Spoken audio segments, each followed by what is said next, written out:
Welcome back to another episode of Mr. B's Healthy Lifestyle. We are honored here today to be able to sit down and have a talk with Dr. Riz Bukari.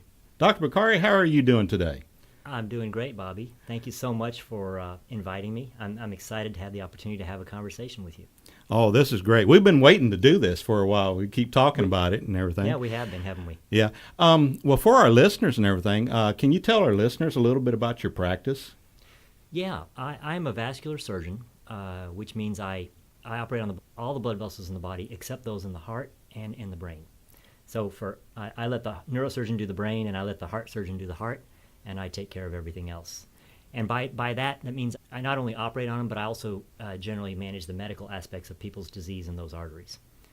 So I might prescribe medication or lifestyle changes, or I might do a bypass operation or clean out an artery or do an angioplasty. So it's very exciting and a good variety of stuff for me. You came to me one day and you saw how I made a change, and I saw how you changed a little bit. And we got to talking, and you started telling me about the plant-based diet lifestyle that you had changed to. Mm-hmm.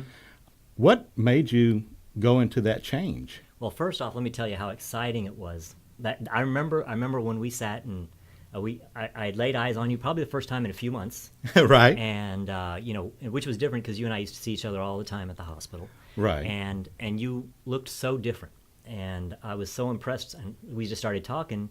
And I guess in the course of our conversation, plant-based nutrition as a lifestyle came up, and it turned out that both of us were strong adherents to that lifestyle. Right.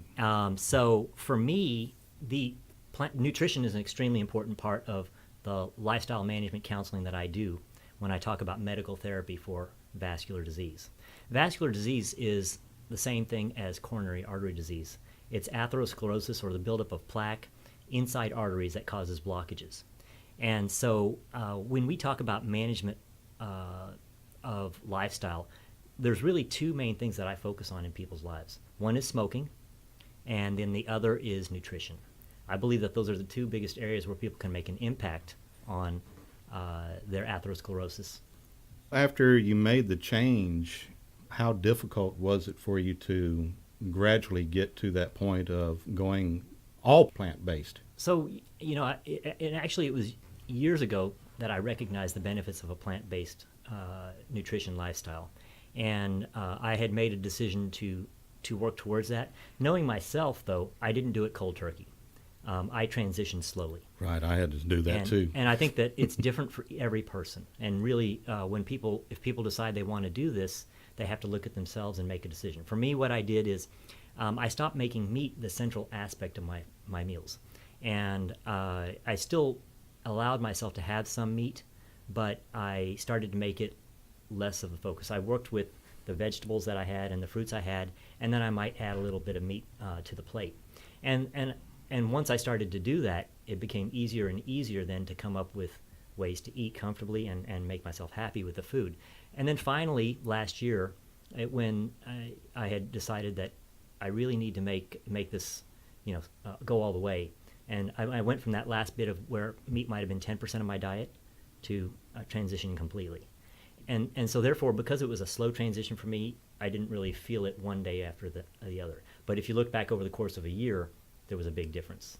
And so it wasn't that hard for me. And also we looked at we talk about strategies for transitioning.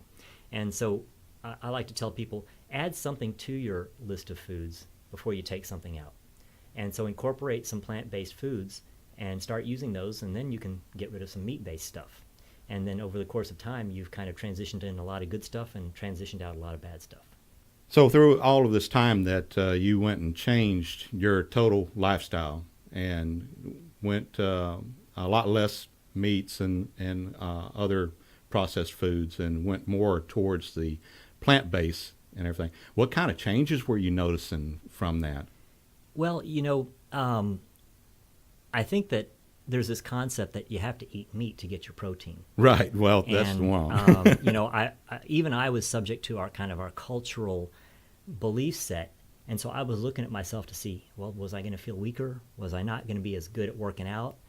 Did I not have the stamina? And I noticed that that wasn't the case, and I felt as strong as ever. But something else that was interesting is I became leaner. I became more muscular. So I think that it made a positive impact on my physical, the physical aspect of my body. Right. Yeah. Whenever you started noticing the weight loss and all that, were you kind of like, oh no, am I not getting enough nutrition or something? Or Yeah, and that's funny because I didn't really want to lose weight. I mean, that's not really that's not why I made the change. For me, it was because of to be more healthy, and I can speak to some of those aspects in more detail. But yeah, weight loss did come with it, a few pounds, and what also was that I was used to more or less rationing my meals and rationing the amount of food I could get in order to keep a Right. certain weight. And then when I still ate about that same volume with a plant-based diet, I did lose some weight. And then I realized, well, I can actually eat more and be fuller and eat whenever I wanted and still not gain weight and still be healthy, have a healthy body. And so one of the big changes was I can now eat anything I want within my diet anytime I want, and it still remains healthy. So I don't count calories. I don't sit there and worry about how much food I'm eating because I know that the foods that I'm putting in my body are healthy and appropriate, and my body will maintain an appropriate weight. right. And that's one of the changes that I noticed too, that whenever I was eating, I started eating a little bit more because I felt like I needed a little bit more. Mm-hmm. And then I started worrying, am I gaining weight? So I would jump on the scales off and on just to recheck my weight, and it kept going down. So really the calorie counting, there was no need for it anymore. I was getting plenty of protein because I didn't have, certain issues that, protein deficiency would cause. Mm-hmm. And whenever I got to the point of saying, well, this is it, and I worked it till it was basically like 95% plant-based. Mm-hmm. And I was still, taking in a little bit of fish and stuff there for a while. And now I'm probably down to like 99% of, plant-based, and maybe 1% of something, like that once in a great while. Yeah. And that's only because it's there. Right. Yeah. That's probably the case when the kind of the lifestyles we lead these days, unless you are making it at home or bringing it yourself, you don't always have stuff that fits your diet sitting right there in front of you. And so, but most of the time you can make appropriate choices and good choices with what is in front of you, and therefore stay 99% on or something like that. Right. And whenever you go and start going to the hospitals and you got surgeries to do and everything, do you have some sort of thing that you prep every day, like a bag or something? Yeah. So yes, actually, my wife Maya takes good care of me, and she wants to make sure that I eat well. And so she will. I have a bag that I can carry with me. It's one of those little refrigerated bags, and typically on a day where I know I'm going to be at the hospital where I have access to good foods, she'll cook me some rice and some lentils or some beans, and then also include some dairy-free yogurt, and then some fruits, either mixed fruits or an orange or a banana or an apple. And so make sure that I have, and it's usually way more than I can eat in one sitting. And so I have stuff to snack on all day long. Wow. Yeah. And then you have to do that because hospital, whenever they make food available for y'all, it's way beyond being plant-based. Yeah. Don't get me started on that because, we want our hospitals to be a shining example of healthy food. Right. But what they provide us is actually not that healthy. Oftentimes they're more concerned about us complaining about the way food tastes and stuff like that, so they'll give us stuff that probably isn't the best for us. Right. Same thing for the patients too. Right. I remember that time whenever I had my little occurrence in my life, and I was in ICU there for 3 days. They brought me a big old hunk of chicken and some mashed potatoes, and it was probably like 3 or 4 broccoli cloves. Yeah. And a big roll and a big gob of butter. Yeah. And I was like, okay, so I guess this is healthy because I didn't understand it at the time. And that is their concept of healthy. And so that maybe that's, it's up to us, up to you and me, Right. now that we have seen the light, so to speak, to now try to spread the word and educate and help people understand that, that isn't exactly the best way. Now, for them, it's probably transition, and that's healthier than what it used to be. But I think that now that we understand the concepts behind plant-based nutrition and how it can help you, we do need to spread the word and share Yeah. this information. And that's what this podcast is all about. It's to get the word out there to where people can understand that there is an alternative. Having to have all of the medications, all of the illness, and the pains and the stress that you have to go through whenever you eat a standard American diet.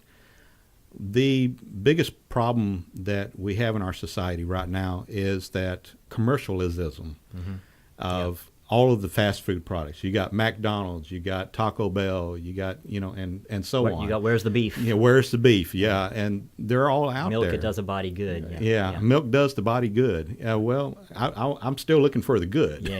Yeah. No, you're right. Well, see, our current eating habits, the standard American diet, is really a result of how we were raised. It's what our parents taught us, and it's what our culture taught us. It's what we see on TV and what we experience on a daily basis. But just because we grew up that way doesn't mean it's the right thing. That's and right. most of the things that drive what we see is commercialism, like you said. It's advertising. It's about somebody selling something to us to make a profit. And it isn't about what's the healthiest thing for us. And that's what I want to hope to do, is to wake people up, empower people to start educating themselves and making the right decisions and choosing the right foods. You hit the nail on the head. When we, doctors in America, I think, are very good at treating problems. Right. We are. Right. And I'm not patting myself on the back. I'm talking about American medicine. The concept of the diseases they treat and the way they do it is amazing. But American medicine is designed to treat diseases. It's not designed to prevent diseases. Right. And I think by affecting people's lives positively, by teaching them how to eat, you can prevent and reverse disease. You can also prevent people from having to take pills later on down the road. You can prevent people from having to have their chest cracked open to have a bypass operation. Oh, yeah. And I'm very pleased with my patients when they say, "Hey doc, what can I do? What lifestyle changes can I make so that I don't have to take those pills, or so I don't have to have that operation?" I'd like for people to start making these changes when they're younger, so that when they get to be a little bit older, they don't have all these problems. Right. That's something we have to all work on. Yeah. Whenever you work with your patients during the day, and you have patients that they're very ill and have a lot of issues, do you suggest the plant-based lifestyle to them? Absolutely. So, as I told you, I do not only the surgeries and the procedures, but I counsel them on the medical aspect of the disease. And so I talk to them about what are the changes they can make in their life to minimize the impact of their disease. And what I found through my research and my studies is that there's really only one way to reverse atherosclerosis, and that is plant-based diet. All the pills that we give people, the treatment of their diabetes and their hypertension and the cholesterol medications and the triglyceride medications, they kind of control symptoms, but they don't cure the disease. And the same thing as me, when I do an angioplasty or a bypass or I put in a stent, I'm plugging leaks and putting out fires, but I'm not stopping the disease process, which continues to go on. So the only thing that I know that'll change that is a plant-based diet. And that's been shown in studies time and time again, and has become, although it's relatively well known and recognized, it's not common just because our culture doesn't accept it. Bobby, I wanted to address, you said protein. Right. And one of the funny things is that people are always worried about where do we get our protein. And I mean, we joke back, the answer is from plants. Right. And plants have plenty of protein. As a society, we've kind of overestimated how much protein we need. And there is no such thing as protein deficiency in the United States of America. No, there's not. There isn't. There's not. We get plenty of protein. In fact, we might get too much protein. And too much protein can be bad for the kidneys. And too much protein will make you fat because, you get your calories from somewhere. And just because you're not having carbohydrates and fats, the protein can make you gain weight as well. So I don't think protein deficiency is an issue. And you can get plenty of protein. In fact, all protein in the world originates from plants. Right. If you eat a piece of meat, where did that cow get that protein that you're eating? Well, he got it from eating grass and corn. So all protein comes from plants. We are just, if we're eating meat, we're just eating the middleman, okay? But we can eat plants directly and get all the protein we need. Right. So I think it's an important point. And then part of our standard American diet causes other problems, which, for example, the great majority of Americans don't get enough fiber because meat does not carry much fiber. And fiber is extremely important in the management of several of our processes. Our digestion, a good amount of fiber can prevent colon cancer. It's very high on the recommendations of the, on the ways to prevent colon cancer is to get plenty of fiber. And then fiber also helps regulate our sugar management. It probably helps lower our cholesterol and fats. Right. So there's so many places where fiber is important, yet probably greater than 90% of Americans don't get the daily recommended allowance of fiber. Oh, they don't. They definitely don't, because meat does not have fiber in it. Exactly. And how many fruits and vegetables do people really eat? I mean, a lot of times you'll see they'll scarf down a steak at the steakhouse, and the vegetables are still on the plate. Right. They'll have the steak and the potatoes, but nothing else. Right? That's it. Nothing else. And whenever you change into a plant-based lifestyle and everything, you change your labs, you change your weight, a new way for you to feel, a new way of thinking. You start thinking a lot clearer. Diabetes, you control it with that. Yeah. Heart disease, you become a lot less on that list. Yeah. Of I'll tell people. you're not the only person who's ever told me that their mental clarity just shoots through the roof when they stop eating meat and they start Right. eating more plants.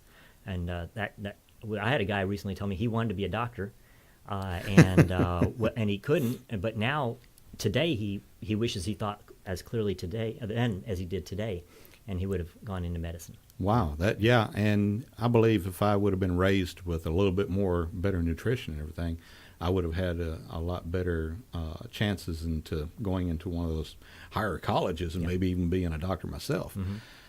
And back on that issue of people having heart attacks and having to have the bypasses and everything, I'm not going to name a gentleman, but somebody that I knew here recently passed, and his history was like he had one heart attack after another.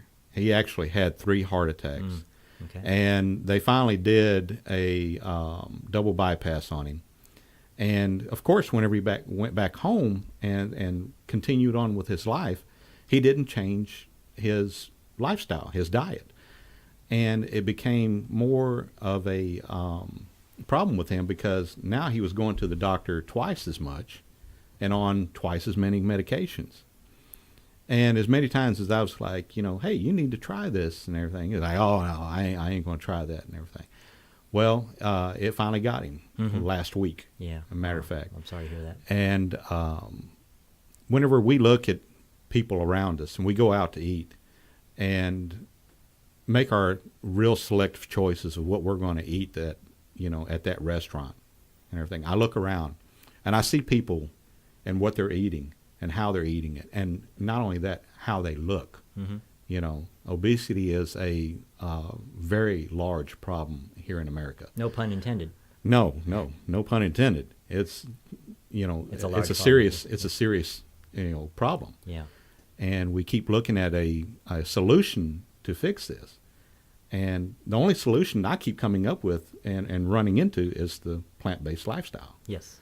And whenever we get to a point in our lives that, we feel like we better do something, or you get scared stiff, it gets very hard to do that because, you're so used to something, and as you know yourself, it's hard to break habits. Yeah. Well, we are, as a society, we're so used to doing something a certain way that change, especially if it's a little bit different than what we used to, and if it's a little uncomfortable, people will negate it right away. And but I'll tell you, to kind of speak along those lines, our society is heading in the wrong direction from a health standpoint. We spend more money today on healthcare than we ever have in history. Oh, And wow. yet our society is sicker than ever. We have more obesity than ever. Literally right now, 1/3 of Americans are obese, 1/3 of Americans are overweight, and only 1/3 of Americans are in the normal weight range. So, concurrent with this obesity is more hypertension, and more diabetes, and more kidney disease, and more coronary artery disease and heart attacks, and more atherosclerosis. So many of these things go hand in hand, and we're as a society, we're heading in that direction. And at this point, we spend so much money, and we're not doing a good job. Just imagine where we're going to be in 10 years or 20 years. Where are we going to get the money to spend on this type of health care as we accelerate how poorly our health is? So we've got to look and say, well, we've been doing this for decades now, and it's not turning out right, and we're not doing something right. And I think that has to do, and I think most people will agree, it has to do with our lifestyles. It has to do with our nutrition. We're not preventing these diseases, we're making them worse. And again, without patting the medical professional on the back, they're doing a great job of managing these things, but it's already overwhelming, and we're not going to be able to keep up with it. So we need to start changing from the ground up. We need to start preventing these problems. And I believe the plant-based lifestyle is the way to do it. If I might comment on, we haven't even talked about what is it. We talked about plant-based lifestyle, but why? Right. Why is it that this is the way to go? And so there's a growing body of evidence, and it's not new, by the way. This has been going on for 3 or 4 decades, this growing body of evidence that shows that meat is responsible for atherosclerosis, and meat is responsible for a great deal of our cancers, and meat is responsible for a great deal of our chronic inflammatory diseases. Right.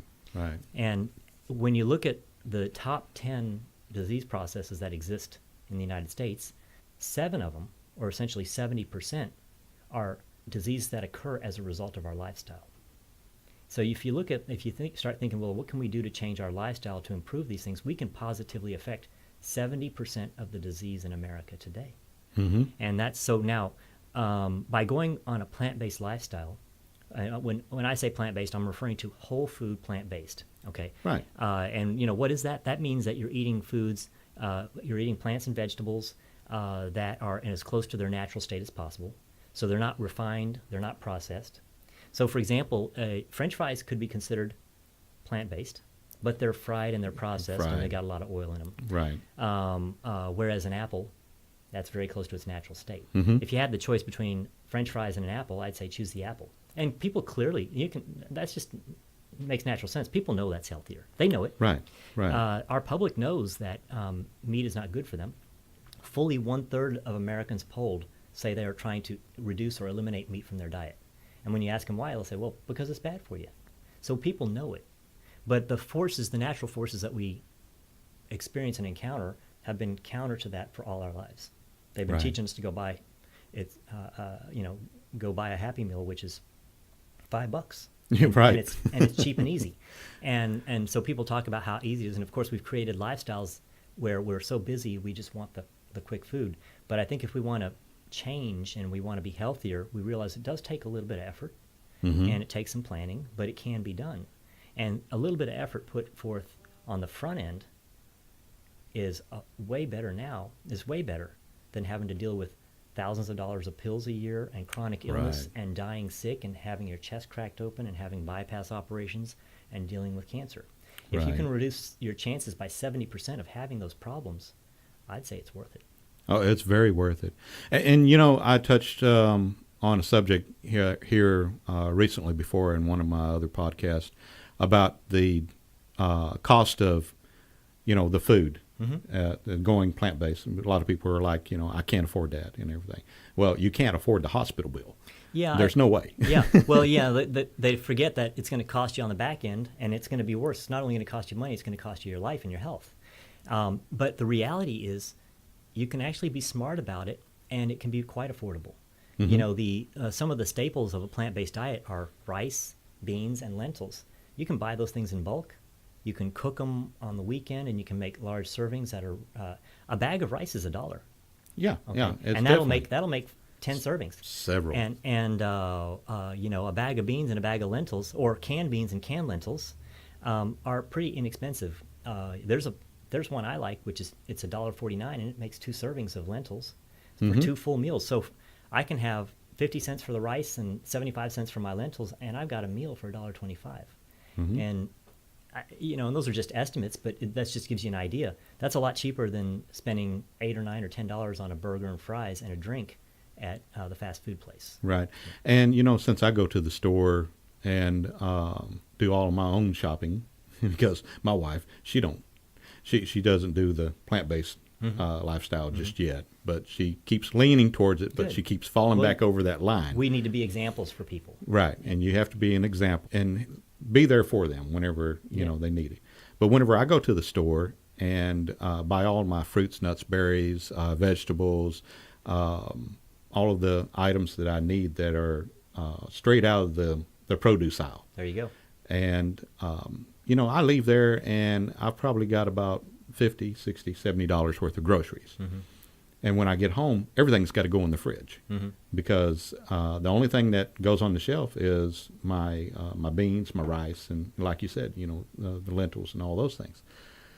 But the cost is a lot cheaper because here recently, it was probably a couple of weeks ago, I ended up with a fish hook in my hand. Ouch. And I went to your hospital that you do surgery at and had them to help me get that fish hook out of my hand. Ouch. It took him probably a total of 10 minutes to get that fish hook out of my hand. And I said, thank you. $3,000 bill? And a $3,000 bill, Yeah, yes. And I was like, whoa, for a fish hook? Yeah, I was thinking, $400 or $500. Yeah, just think about a heart attack or a stroke, how much that's going to cost you. Mine was $150,000, and it's still counting. Oh, yeah. Of course, you've got personal experience, so you can talk to people about that. Right. And, after going through That's an expensive lesson. that bill came, and I was thinking I might have to go back because that thing almost gave me a heart attack. But in your practice, have you seen like an increase of patients since the during the time that you started and the time now from all of the illness and cardiovascular issues and everything? Has it increased? Yeah, so I tell this story, and so many people I know have heard this story, but I'll share it with you too. And when I was training in the 90s to become a vascular surgeon, so specializing even further from general surgery into vascular. During my fellowship, we did a lot of research and stuff like that, and we had it had become very clear by that point that we had elucidated the risk factors for atherosclerosis. And so we knew that, there's these certain things: smoking, diet, exercise, obesity, hypertension, diabetes, kidney disease. We knew these things right here were, when you start to combine those risk factors, that's what causes atherosclerosis. And I said to myself, oh my God, I'm going into the wrong field. Now that we know what causes it, we're going to start making positive changes, and I'm not going to have any disease to treat over the course of my lifetime. And now I was proven very wrong, because here it is 20 years later, and there's 3 times as much disease, if that answers your question. So we've continued to slide down that slippery slope where we didn't make the changes, and people still aren't making the changes. And that's why I'm trying to get the word out. Although I get a lot of satisfaction from helping people in the moment treat their acute problems, it would also make me feel a lot better if I can teach people to prevent the problems. And now I teach plant-based nutrition to my current patients too, even though they've already got issues to deal with, because I believe that plant-based nutrition not only can prevent it when you start it early, but if you start it now, it can arrest the progression of problems, and it can reverse problems. Right. So let's put it this way: if you continue along your current path, like you said about this person, the problems are going to continue to get worse. So you might get a heart bypass operation, but if you continue to live the same way, you're going to need more, and one of them is going to kill you. Now, whereas if you change your lifestyle and go on a plant-based pathway, then hopefully you can either stop it where it is so that you don't get no worse, or start to reverse the process so that you get better, and so that you can continue to live a happier, healthier life. Right. So I do teach it to my current patients, and that's where it started in my practice, was counseling my patients. And then we decided that we wanted to reach out even further to our community and not just teach the people who have problems, but try to teach others how to prevent it. Right. And now you have plant-based DFW, Mm-hmm. and you're setting up websites and maybe even do your own little YouTube and Yeah, so- podcast or something. Exactly. So, I have the website for my practice, but we are starting to develop other things. We have plantbaseddfw.com. We have Plant-Based DFW, which is an IG site, Instagram site. And then I have a Dr. Riz Instagram site. And then we are going to start creating YouTube content. And these are all tools for teaching people. Right. We want to be able to reach more people, or if we meet someone, we can say, hey, go look at this site. It can teach you about plant-based nutrition. We can teach you the benefits of it. It can teach you how to transition. And so we're looking at these tools as we're thinking about a meetup.com where my wife has taught where she can take people to the grocery store and teach them how to shop. And she was commenting to me earlier how really where you start in the produce section. Yeah, that's it. You start there, you get what you need, and then you go to a few more aisles, and there's most of the store you don't even hit. But it's the produce section you get most of your stuff. Then you go to the beans and the legumes and the rice, and then you go to the nuts and the seeds, and you go to the spices. Right. And then you've done most of your shopping. Yeah. And teach people a different way to shop and a healthier way to shop, and show that it is affordable. Well, that's an excellent idea. So those resources that we're developing are for that purpose, to help reach more people and teach them, educate them. But I think it's all about empowering our people. Right now they come to me with an end-of-life problem or a limb-threatening problem. They have no power. They're now subject to the forces that have been in process for years and decades. And you either take these pills or you're going to die, or have this operation or you're going to die. And we want to empower people to know that they can make choices early on in life and make a difference. Right. Well, newsflash, you're going to die, Yeah. but you can actually live a little bit longer and have more quality life. Yeah, absolutely. Yeah. It's about quality. I don't think I want to live to be 100. I'm not sure. I won't make it. Maybe when I'm 95, I want to be 100. But I kind of think that I want to live a higher quality life for the life I have, rather than the typical American health status now, where when you're around 60, you start to have this declining health. And, a great deal of people by the time they're 65 or 70 are in ill health. They can't do things. I want to help people maintain a good health status for a long period of time. Right. Here recently I heard on, it was actually one of our news radio broadcasts, that the oldest man in the world passed away. And he was a whole 120 or 115. I think it might have been 115 years old, but it was an undocumented 115. But his family said he's 115. Yeah. When you're that old, how do you have the records, right? But he was not an American. He was living in a foreign country. Yeah. Where they don't have a McDonald's and a Burger King and all these things going on. And I was like, wow, if I could just live to 100 and have a quality life, that'd be awesome. Yeah. Have you heard of something called Blue Zones? I have not. Okay. So Blue Zones, actually I think there was a book written by, I'd hate to misquote his name, but I think the guy's name is Buettner. Okay. And maybe you can, we can figure out the link for it. But he wrote a book called Blue Zones, and what it was is, in conjunction with National Geographic Society, they had identified some places in the world where people seem to live healthier and longer. Right. Okay, and that's what these were actually specific regions. And then they studied these blue zones and tried to figure out exactly what was different about them than everywhere else. And I'll tell you, one of them was in Loma Linda, California, and it turned out to be the Seventh-day Adventists, who are largely vegetarian and vegan. Yeah. Okay. Yeah. Another one was in Costa Rica. Wow. Another one was in Sardinia. And then another one was in Greece, okay, and then Okinawa, Japan. That's the 5 I can think of, and I think that might be them. And when they studied these populations, they were living regularly into the 80s and 90s, not just an occasional person, but the entire population. The entire population. And it turned out that they were isolated pockets where they ate different than the rest of the people around them. Wow. And it turned out to be that they were largely plant-based diets with very little meat. And that got a lot of attention, and I, it would be great if we could reproduce that, where Right. we could live longer and healthier. Well, you'd have to get rid of a lot of the fast food restaurants and a majority of people that they live on those things. It is an uphill battle, but what I would say is that when enough of the population, see, they're serving us. Mm-hmm. They sell us what we want to buy. Okay, so when enough of the population begins to say, we'll buy from you, but we want to buy something healthy, Mm-hmm. then they'll change.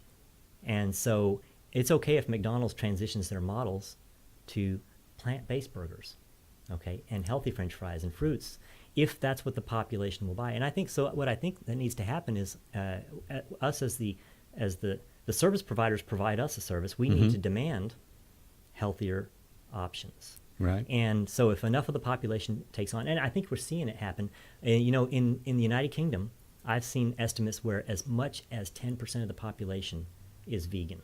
And I'll speak to, by the way, vegan and plant-based and what that means. All right. But as much as 10% of the population is vegan, and now you're starting to see restaurants and all sorts of things pop up which serve their needs. Right, because it's a greater need. Yeah, so they want to sell to them, and therefore they're coming up with products that vegans want. Here, even in the United States, I've seen hamburgers developed, plant-based burgers developed, which I think they're starting to see. There's all lines of food in the grocery store that are designed and oriented towards plant-based diets. And so I think that once they start to see that there's a significant segment of the population that wants it, they'll design for it. And they thrive on demand. Yeah, exactly. So they'll sell us what we want to buy. I just mentioned vegan. Okay, and we hadn't really said much of that in this conversation. Vegan means not doing anything that in any way exploits animals. Right. Okay, so that would include, your clothing, your lifestyle. It would also include not eating meat. So a plant-based diet is a subset of a vegan diet. Right. So there's a lot of overlap. But I make the distinction that we're specifically talking about whole food plant-based, and so earlier I talked about how French fries can be vegan, and potato chips can be vegan, but they're not necessarily whole food plant-based. So I kind of push for a healthier approach to a diet. Now, if you look at meat eaters versus vegetarians, the vegetarians live healthier and longer. They have less disease. If you look at the next step over, which would be a vegan, they're even healthier with less disease. And then you go further than that, which is whole food plant-based, and that's the healthiest approach. So I would say that, we adhere to a vegan diet, but it's very specific in that respect. Yeah. And we need to emphasize more to the public in a way that that vegan is better, but plant-based dieting is going to be a lot better because you're going with all of the natural, unprocessed items that they come directly from the plants. Yeah. And you can eat them raw. Yeah. You could be. There are people who have raw food diets, and I don't necessarily push that, but I do like to, exactly like you said. Probably the biggest difference is that it's unrefined and unprocessed. It's whole food that's as close to its natural state as possible. And I'll eat a processed thing here and there, and to still fit within my diet. But I kind of consider that a cheat day. Yeah, right. And my cheat days aren't eating meat. My cheat days are probably just not being as, I might eat something that's got a little more oil in it, something that's refined or processed. We all want to have a donut here and there, but I suggest in general, as a lifestyle, you go with the whole food, plant-based, unprocessed, unrefined type stuff. Right. And you can combine your unprocessed foods to make other kinds of foods. I mean, you can still make meatless tacos and all those things. You can make your own cornmeal. And I'll tell you what, you can do a lot of things with a blender. I've made my own oat flour in my own blender. Yeah. And it doesn't have anything in it. I know exactly what's in it. Yeah. And whenever I want to make something, like for brownies, for instance, I have this recipe for brownies. I'll have to give it to you later. Yeah. It's made with we'll put dates. it on the website. Yeah. It's made with dates. Oh, yeah. and I made them, and they were delicious. My wife couldn't tell the difference. Oh, well, see, there's this misconception that when you change your diet to a plant-based diet, that it's not going to be good. And people are, you couldn't be further from the truth. We just, we're just so used to cooking things one way. We just hadn't realized that, you just put a little effort forth and you can cook things another way and make them delicious and healthy. One thing that I'll point out too is that a lot of the foods that we eat traditionally in the standard American diet have been designed to taste great. Mm-hmm. So they're literally addictive. Right. And there are companies out there that find ways to make us addicted to their food. And I don't mean addicted in a bad way like a drug thing, but I mean addicted to where, boy, when we pass them, we start to salivate. Mm-hmm. We start to dream about them. I know growing up, after school, I would always beg to go to McDonald's for some French fries. And now when you start to eliminate those addicting foods from your diet on a consistent basis, then the natural foods begin to taste better. Mm-hmm. So I might propose that if you sit here and eat this processed, refined candy bar on one hand that has a lot of fat and sugars and has 300 calories, and versus the apple, well, most people are going to pick that candy bar because it tastes better. Right. But think about it. It's got saturated fats. It's got artificial sugars. It's got artificial sweeteners. A lot of things you can't even say, and it's not good for you. And it's got a lot more calories versus that apple, which will also fill you up, but that no one wants to eat the apple because it doesn't taste as good compared to the candy bar. But if you've eliminated the candy bars from your diet, if you've eliminated all these rich, saturated fat meats from your diet, the other things begin to taste good. And you start to realize that our natural foods are really very tasty. Whenever you do this, your taste will change. Yeah. You'll start tasting flavors that you didn't know exist. Whenever you give up all the cold drinks and the high sugar products, high fructose corn syrup, one of the most ugliest things on the market. Mm-hmm. Whenever you get rid of all of these products, and not to mention the preservatives that they put in a lot of the foods, including that candy bar that you're talking about, once you get rid of all of that stuff, your taste does change. Absolutely. Yeah. I think you become more sensitive and begin to differentiate more, and you begin to enjoy the flavors more. In the end, for me, it's just, again, we kind of inherently know what's better for us. Gosh, if you can't even pronounce the ingredients, why we are what we put in our bodies are what we make of it. We are what we put in there. Right. And, if you put a bunch of preservatives in your body, well, maybe 200 years from now, they can uncover you and say, look, you're preserved just like a McDonald's hamburger. But, that's not good. Yeah. Well, is there anything that you'd like to say to our listeners that would probably encourage them even more to maybe even look at the plant-based lifestyle and maybe even go further towards it? I don't try to, trick people into things. I try to educate them and help them understand the impact of what their choices are. Right. I think a lot of people, though, when they don't realize, they just don't realize that our standard American diet is actually what's making us sick. And once you open their eyes to that, then if they're willing to at least be open about it, then they can learn a lot more. Some people who are kind of on the edge about whether to do something or not, I'll say, well, just try it for a month or two. Mm-hmm. What do you have to lose? I mean, if you don't like it, you can go back to the way you were. Mm-hmm. And I have one person I know whose child has bad psoriasis, and it's affecting her socially. She's embarrassed. She doesn't want to go out in public. I think that I've told him, give it a shot. See if a plant-based diet will change that. Maybe you'll have less outbreaks. Maybe it'll get better. Mm-hmm. And because I think that psoriasis has a significant autoimmune component, and I've heard cases of people where switching to a plant-based diet has improved or cured their psoriasis. And you go, well, that's not proven. And I agree, it's not proven. There's not any big studies. But on the other hand, right now she's taking medications every month mm-hmm. that cost tens of thousands of dollars and cause liver damage to this young child. Yeah. And if she doesn't lose anything by trying for about 2 months to see if a change in her diet will positively affect the disease. And so I tell people, it doesn't hurt to try. And then and then I also appeal to people, think about if you're like a granddad who wants to be around longer to see his grandkids. Try to, think about how it can positively affect your health so you can live a happier, longer, healthier, happier life to spend more time with your grandchildren. I talk to parents and say, if you believe and if you understand that meat causes cancer and meat causes cardiovascular disease, then think about what you're teaching your children and about the lives they're going to lead and what's going to happen to them if they don't change the way they behave. Mm-hmm. I just really try to appeal to people's sense of appropriateness. The type of proteins and the meat proteins, the plant proteins, they're not the same proteins. Do you agree? Yeah.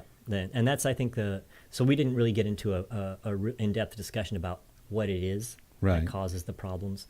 They haven't elucidated all of the biochemical reactions and the basis for it. Mm-hmm. Most of the studies show clear associations.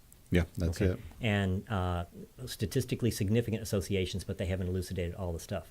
There's some thoughts that, for cardiovascular disease, that carnitine in the meat causes a reaction within the gut that creates a biochemical product that then initiates atherosclerosis. Exactly. Yeah. And so there's these things are being elucidated, and I think maybe we should save that for another discussion. Right. We'll have to do another one to set that up. Yeah. I mean, there's so much we could talk about, but this could be our general talk, and then the other one can be for the geeks who want to know more about the underlying causes. Yeah. Thank you so much for giving us the time that you were able to give us this time and everything.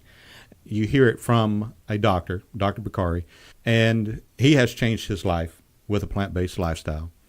Plant-basing is growing at an incredible rate, and people are realizing that the healthier lifestyle is a new way to stop chronic illness, heal your body naturally, and of course the standard American diet, is failing our needs for nutrition, health in our society. By changing to a plant-based lifestyle, you may enjoy side effects of more energy, less pain, lower cholesterol, weight loss, a lower requirement for prescribed drugs, lower blood pressure, a better complexion in your skin, clearer thinking with a better focused mind. You might even lower your heart attack risk, and of course, it can even control diabetes. And you always need to consult a physician when making changes in your lifestyle. Hope that your physician, whenever you check with him, he believes in the plant-based lifestyle, because that is the right way to go. I couldn't have said it better. I'm going to jokingly say, and you can affect impotence in a positive way too. I mean, that'll get a lot of people's attention. But no, you do need to consult your physician when making significant changes. But what I will say is that most physicians don't get any nutritional education in medical school, and they've learned what they learned only afterwards, and so they're not necessarily experts. And so if you bring information to them, and this is where as a patient you have to educate yourself and arm yourself with good information so that you can bring it to your doctor. The one thing that I would say is that even if you bring it to your physician, they should understand that it's not going to hurt you. Right. And therefore it shouldn't be anything wrong with helping you manage a lifestyle doing that. Right. And if you have allergies or something like that, of course you do want to consult your physician and see if there's something that can be done. And of course there are plant-based physicians out there. Right. There's directories, by the way, where you can look up plant-based physicians in your area. Oh, wonderful. Code. Yeah. One is called plantbaseddocs.com, and one is called plantbaseddoctors.org. So people can find physicians who adhere to and prescribe a plant-based lifestyle. Right. And let food be thy medicine, right? I agree completely. Absolutely. Right. Well, thank you so much, Dr. Bukari. It's been wonderful to be able to sit down here and discuss the plant-based lifestyle with you. And again, until next time, this is Mr. B with Mr. B's Healthy Lifestyle. And always remember, be wise, be healthy, because it's the best choice.